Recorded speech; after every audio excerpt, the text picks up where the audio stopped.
Hello guys, how are you? I hope you will fine. Today we discuss Dr. J.Robbert Oppenheimer relationship and his children's. So guys, let's go to the topic. In 1936, Oppenheimer became involved with the Jean Talcott, together daughter of Berkeley literature professor and a student at Stanford University School of Medicine.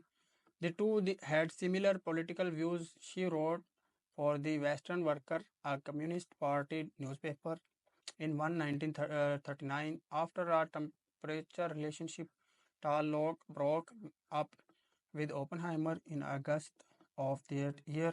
He met Catherine, a radical Berkeley student and former Communist Party member. Katie's first marriage had lasted only a few months. Her second common law husband was Jules Dallet, an active member of the Communist Party killed in the Spanish Civil War.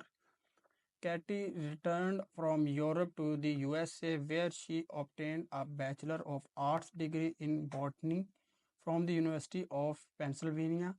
In 1938, she married Richard Harrison, a physician and medical researcher.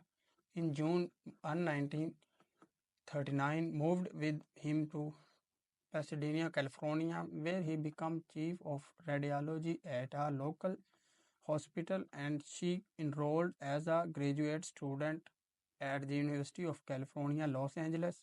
She and Oppenheimer create a minor scandal by sleeping together after one of Tolman's parties, and in the summer of 1940, she stayed with Oppenheimer at his ranch, New Mexico. When it was discovered she was pregnant, Kitty asked Harrison for a divorce, to which he acceded. On November 1, 1940, she obtained a quick divorce in Reno, Nevada, and married Oppenheimer. The first child, Peter, was born in May 1, 1941, and their second, Catherine, was born in Los Alamos, New Mexico on December 7, 1944. During his marriage, Oppenheimer ranked his affair with Todd Leck. Later, their continued contact became an issue in his security clearance hearings because of Tolkatt's communist associations. Throughout the development of the atomic bomb, Oppenheimer was under investigation by both of the FBI and Manhattan Project. Internal security are for his past left-wing association. He was followed by Army security agents during a trip to California in June 1943 to visit Talcott, who was suffering from depression. Oppenheimer spent the night in her apartment. Tatlock killed herself on January 4, 1944, leaving Oppenheimer deeply gutted. At loss, almost Oppenheimer began an emotional affair with Ruth Tolman, a physician and the wife of his friend Richard Tolman. The affair ended after Oppenheimer returned asked to become director of the Institute for Advanced Study, but after Richard's death in August 1, 1948, they reconnected and saw each the occasionally until Rand's death in 1957. Few of their letters survive, but those that he reflected to close affiliation relationship with Oppenheimer, calling her my love, and Oppenheimer deserved interest, sometimes interrupted his focus on science. He liked things that we are difficult and science much of scientific work appreciate easy for him. He developed an interest in the mystical and cryptic. After leaving Harvard, he began the acquaint himself with the classical Hindu text, their English translation. He also had an interest in learning language and learn Sanskrit. Under Arthur R. Ryder Brickley in 1933, he eventually read literature work such as the Bhagavad Gita and Magudata in original Sanskrit. He deeply protoned them. He later cited in Gita as one of books that most shaped his philosophy of life.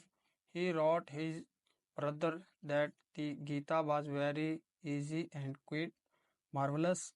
He and called the most beautiful philosophical song exciting in any known tongue. He later gave copies of it is present his friend and kept a personal worn out copy and bookshelf by his desk.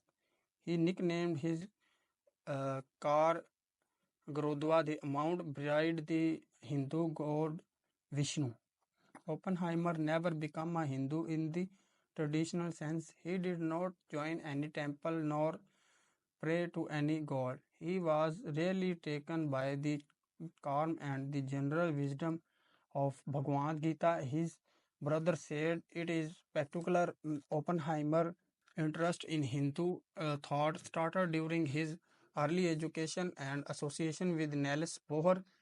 Both Bohr and Oppenheimer had been very analytic and critical about the ancient Hindu mythological stories and mythos abandoned in them.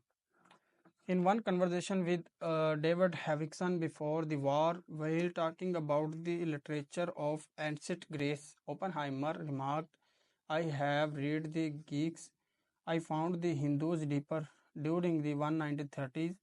While teaching at Berkeley, Oppenheimer became part of a group in by area that was converted by physics scientific benefit in discuss physician.